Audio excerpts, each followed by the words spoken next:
So hello guys, আজি আমি নতুন বস্তু এটা পঢ়িম। আজি জাস্ট কনসেপ্টটো দিম মই, জাস্ট প্ৰপাৰ্টিজ খিনি and definition and all. Exercise তাৰ লাষ্টৰ যিটো এক্সাৰচাইজ আছে এৰিথমেটিক অফ ইন্টিজাৰ্ছ, সেইটো আমি নেক্সট এপিছডত কৰিম। ঠিক আছে, কনসেপ্টটো নতুন, বস্তুখিনি নতুন, সেইকাৰণে মন কৰিছোঁ। চ' ইয়াৰ আমি এতিয়া পঢ়িম কংগ্ৰুৱেন্স মডুলো। কংগ্ৰুৱেন্স মডুলো কাক কোৱা হয়? ঠিক আছে, what do mean by কংগ্ৰুৱেন্স modulo, কাক কোৱা হয় সেইটো জানিব লাগিব। ঠিক আছে, সাপোজ এনেকৈ দিলে definition पे लिख लो प्रथमते, ठीक है। let n be a fixed integer, n is any fixed integer, ठीक है, and a and b are two different integers। तो हमारे पास तीनटा इंटीजर আছে, এটা n, ঠিক আছে, আৰু n তো পজিটিভ হয়, n is always positive, a আৰু b যিকোনো ইন্টিজাৰ হয়, পজিটিভ অৰ নেগেটিভ। ঠিক আছে, তো ইয়াত মই লিখি দিওঁ n b any positive fixed integer বা fixed positive integer। ঠিক আছে, and a and b are any two different integer, a আৰু b বেলেগ যিকোনো ইন্টিজাৰ, পজিটিভ নেগেটিভ জিৰ' যিকোনো হ'ব পাৰে। ঠিক আছে, কিন্তু n পজিটিভ হ'ব লাগিব, অলৱেজ গ্ৰেটাৰ দেন 0। ঠিক আছে, then a and b are said to be, a and b আমি কি বুলি কওঁ, a and b are said to be congruent modulo with respect to that integer, fixed integer n, congruent to that modulo n if a minus b is divisible, a minus b is divisible by n। তার মানে কি বুঝি পালা, a আৰু b যিকোনো দুটা integer, ঠিক আছে, a আৰু b আমি কংগ্ৰুৱেন্ট মডুলো উইথ ৰেসপেক্ট টু বেলেগ এটা ইন্টিজাৰ n বুলি কম, যেটো এটা পজিটিভ ইন্টিজাৰ হয়, if and only if a minus b সেই দুটা ইন্টিজাৰ ডিফাৰেন্সটো n এৰে যাব লাগিব, তেতিয়া আমি a and b congruent modulo with respect to n বুলি কম। ঠিক আছে, তার মানে a and b a minus b যদি n এর যায়, তো therefore কি হবে লিখব a minus b equal to n into কিবা এটা হ'ব লিখব, তেতিয়া যাব হয় না। So n into k where k belongs to z, k যিকোনো এটা ইন্টিজাৰ হয়। ঠিক আছে, এটা কথাটো নকওঁ যে 10 ক মই নাম বুজাইছো, 10 ক 5 এ যায় কিয়, কাৰণ 10 equal to 5 into কিবা এটা লিখিব পাৰো। তো এটুক যদি কিবা এটা নম্বৰে যায়, তেতিয়া হলে হেতুৰ লগত কিবা এটা প্ৰডাক্ট হ'ব লাগিব আলটিমেটলি। তো আমি হেতুকে a minus b n into k বুলি লিখিব পাৰোঁ। ঠিক আছে, মই এটা এক্সাম্পল এটা বনাম, সেইটো বাকি হ'ব।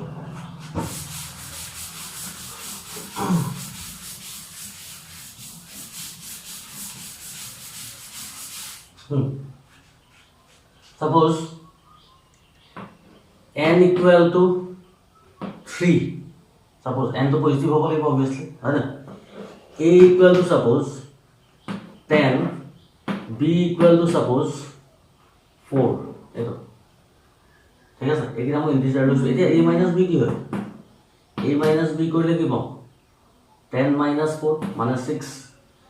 6 ক 3 এ ডিভাইড কৰিব পাৰে। সো therefore 3 divide 6, তাৰ মানে কি n এৰে ইহত দুটাৰ ডিফাৰেন্সত গৈছে। So we can say a and b 10 and 4 are congruent modulo with respect to 3। এটো লিখা কেনেকৈ সিম্বলিক্যালি, ইয়া কেনেকৈ লিখিম, কেনেকৈ লিখিম, a বা a মানে কি লৈছো, নৰ্মালি ডেফিনিশ্যন মানে কংগ্ৰুৱেন্ট মডুলৰ ডেফিনিশ্যন এটো হয়, a is congruent to b modulo n, এটো লিখা আছে, a is congruent to b modulo n। ঠিক আছে, এতিয়া ইয়াৰ মিনিংটো কি, this implies a minus b is divisible by n, বা আৰু এটা কাম কৰিব পাৰো, a minus b is equal to k into n। So এই বস্তুটোৰ মিনিং এই তিনটা লাইনে, এটো একদম এক্স্যাক্টলি ধুনীয়াকৈ বুজাইছো মই। a is congruent modulo a is congruent to b modulo n যদি হয়, তেতিয়া a minus b n array divide যাব, আৰু আমি লিখিম কি a minus b equal to n into কিবা এটা। ঠিক আছে, এটা এই বস্তুকে যদি ইয়াত এপ্লাই কৰো,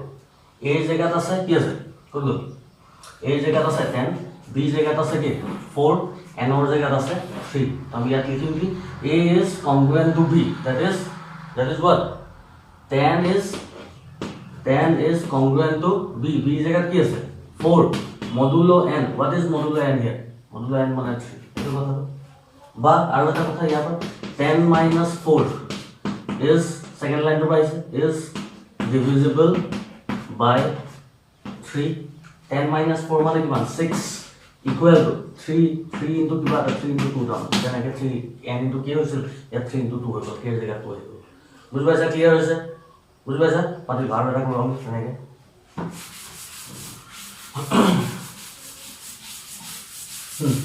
so বেলেগ কেইটামান পেয়াৰ যদি লওঁ সাপোজ n equal to 5 ললো a equal to 20 b equal to 35 এটো a equal to 20 b equal to 35 ঠিক আছে a minus b কৰা a minus b কৰি কোন পাম -15 -15 তক 5 এ যায় না obviously যায় 5 3 যায় -15 হয় না তো লিখিম কি আমি দেখিলো যে ইয়াৰ ডিফারেন্স তো কেনে যায় তো এখানে আমি লিখিম কি a is congruent to b modulo n that is a মানে কি মানে 20 হয় না is congruent কার 35 modulo কি modulo 5 এটো ইয়াৰ মিনিং সেকেন্ড লাইন তো কি হ'ব 20 minus 35 is divisible by 5 20 minus 35 মানে কিমান -15 is divisible by 5 যদি হয় তাহলে 5 into কি বাদ that is 5 into 3 minus 3 বুঝি পালা ঠিক আছে ক্লিয়ার হৈছে হয়না পাতিলো এতিয়া যদি a minus b যায় তেতিয়া আমি কেনেকৈ লিখো যদি a minus b না যায় না তেতিয়া কেনেকৈ লিখো if a minus b is not divisible by n যদি n এর না যায় তাহলে লিখিম কি then a এনেকৈ লিখিছো আমি a is not congruent to b modulo n যদি না যায় just simply equal to congruent sign to not কাটি দিলে not congruent to b with respect to modulo n ঠিক আছে বুঝি পালা যদি না যায় তেনেকৈ হল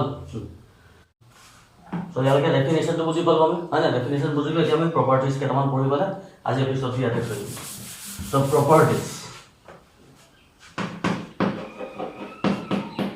প্ৰপাৰ্টিজ এটো নোট হিসাবে আছে ফাৰ্স্ট প্ৰপাৰ্টি লগত নাই কিন্তু মই এটো প্ৰপাৰ্টি মাজতে ভৰাইছো মনত ৰাখিবলৈ ভাল হ'ব ঠিক আছে a is congruent to b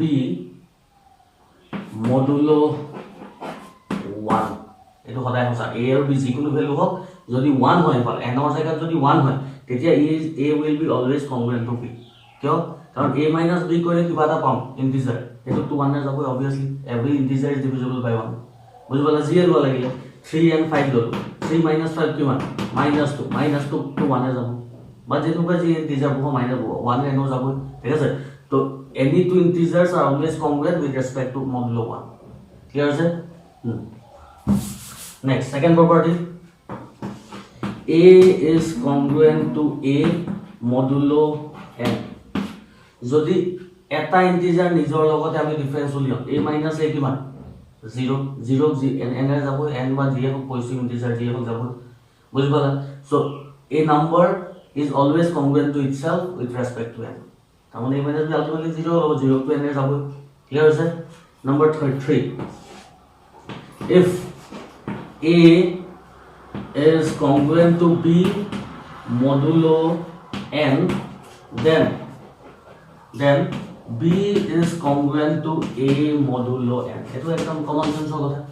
যদি a minus b n এর যায় তেতিয়া b minus a co n এর যাব এটো কথা নহয় জানো তার মানে কি সাপোজ 3 and কি ললো ভালো 3 and 10 সাপোজ ঠিক আছে আর n এটো a এটো b লৈছো n মানে মই 7 লৈছো সাপোজ ঠিক আছে এতিয়া 3 minus 10 কিমান -7 তাক 7 এর যায় উল্টাকে মাইনাস কর 10 minus 3 কিমান 10 minus 3 7 তো 7 কো 7 এর যায় তাহলে সিধাকে যদি এটা নম্বরক যায় এটো উল্টাকে মাইনাস করলে নেগেটিভ হয়ে যাব এটো কো যাব 7 এর ক্লিয়ার আছে তো তার মানে if a is congruent to b modulo n then reversely আমি কই দিব পাৰো যে b is also congruent to a modulo n clear আছে এটা বাতাসু নাম্বার 4 প্রপার্টি তো কইছে if a is congruent to b modulo n and is congruent to D modulo N, then দুটা কেস number A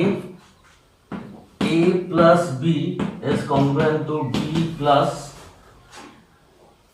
C হ'ব লাগিছে যেটো বুকত ভুলকে আছে A plus C equal to B plus D modulo N প্ৰথম কেস আৰু second কেসটো কৈছে AC is congruent to BD modulo N so এই দুটা প্ৰপাৰ্টি এটাতে দুটা মাইনাস এটা মানে কি হৈছে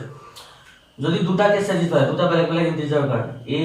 আৰু B যদি modulo N হয় congruent হয় C is congruent to D modulo যদি N হয় তেতিয়া ইহত দুটাৰ লেফট হ্যান্ড সাইড দুটাৰ যদি সাম কৰি দিও ৰাইট হ্যান্ড সাইড দুটাৰ যদি প্লাস কৰি দিও তাৰমানে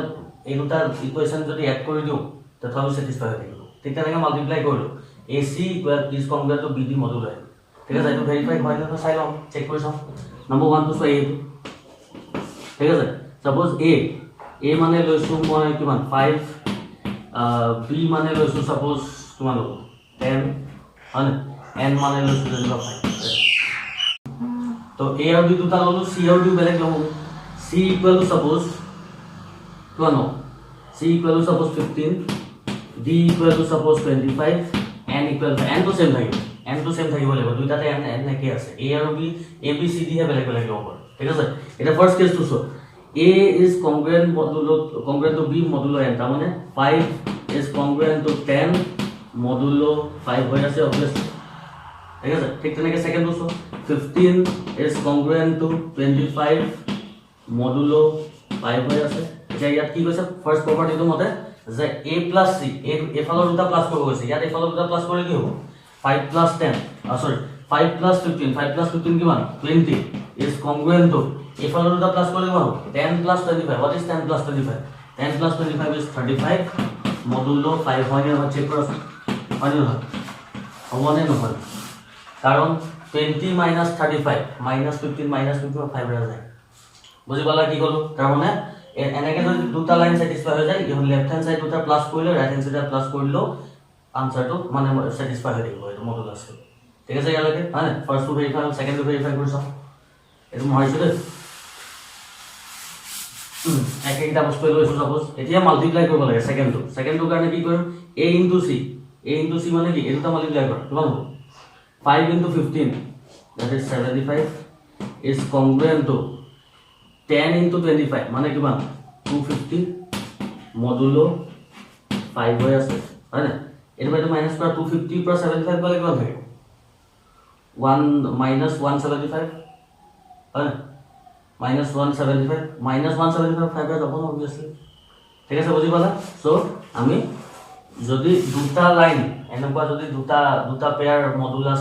স্যাটিসফাই হৈ থাকে ইহত দুটাৰ সামটো আৰু ইহত দুটাৰ প্ৰডাক্ট বোথ সাইডে স্যাটিসফাই হ'ব প্ৰপাৰ্টি বুজি পালা তাহলে কথা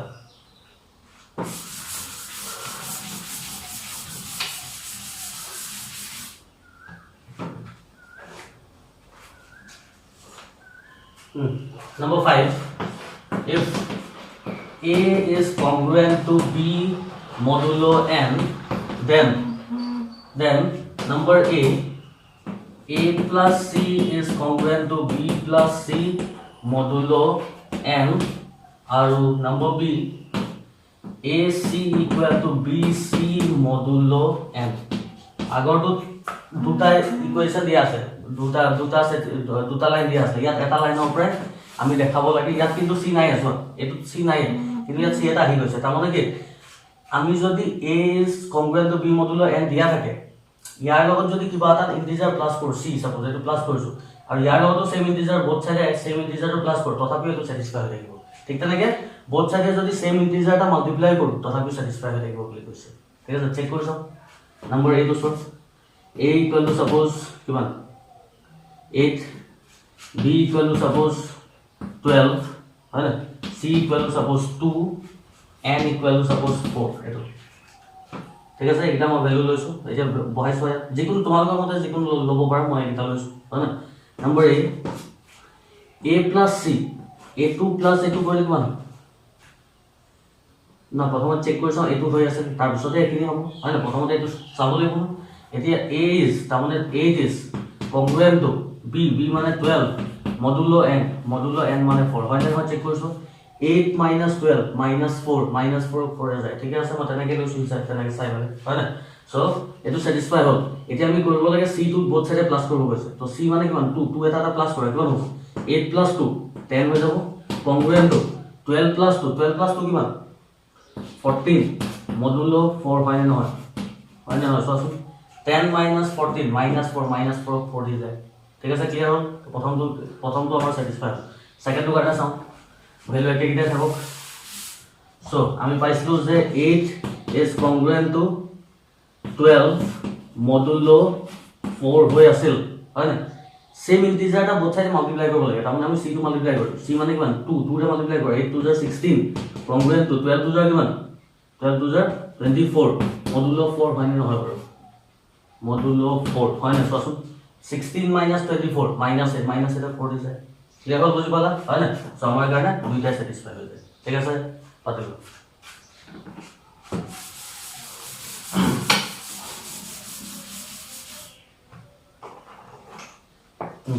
আৰু এটা আছে number 6 property if a is congruent to b modulo n then a to the power k is congruent to b to the power k modulo n where k is positive k যদি যিকোনো এটা positive integer হয় এটো যদি satisfy প্রথম condition যদি satisfy হয় a is congruent to b modulo n যদি হয় তেতিয়া বোথ সাইডে যদি সেম পাওয়ার এটা দিও পজিটিভ পাওয়ার এটা যেনেকে k লৈছে তেতিয়াও স্যাটিসফাই হৈ থাকিব n to n এর জায়গা থাকিব ঠিক আছে চেক কৰি চাও suppose a equal to 6 b equal to 4 ঠিক আছে n equal to 2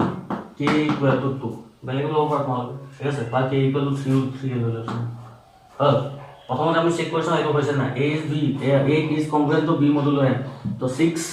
is congruent to 4 modulo 2 হয় আছে না 6 minus 4 2 ৰে যায় ঠিক আছে এতিয়া কি কৈছে both side a আৰু b উপৰত সেম পাৱাৰ টু দিব লাগে k কিমান লৈছো 3 লৈছো তো 3 লৈ দিয়ে 6 to the power 3 is congruent to 4 to the power 3 modulo 2 হবনে নহয় সো 6 কিউব মানে কিমান 260 4 কিউব মানে কিমান what is 4 cube 4 cube is 64 modulo 2 area তো স্যাটিসফাই আছে কেনে গম পাম এটো বাই তো মাইনাস 2 এ যাব obviously সব দুটা ইভেন নাম্বার মাইনাস করে ইভেন নাম্বার কিমান লব 6 over 4 গলে 2 হয় না ইয়াত থাকিলে কিমান 11 11 6 গলে 5 এটো না 1 নামি is divisible by 2 ক্লিয়াৰ আছে বস্তুটো হয় না তাৰ মানে a আৰু b যদি কংগ্ৰুয়েন্ট মডুলো n হয় তেতিয়া সেম পাওয়ার এটা পজিটিভ পাওয়ার হলে বতে k ভ্যালু নেগেটিভ হ'ব নহয় পজিটিভ পাওয়ার এটা যদি দি দিও বোথ সাইডে সেম পাওয়ার তেতিয়াও স্যাটিসফাই হৈ থাকে ঠিক আছে সো এইটা আছে প্রপার্টি এক্সারসাইজ তো আমি নেক্সট এপিসোডত স্টার্ট কৰিম ঠিক আছে থ্যাংক ইউ সো মাচ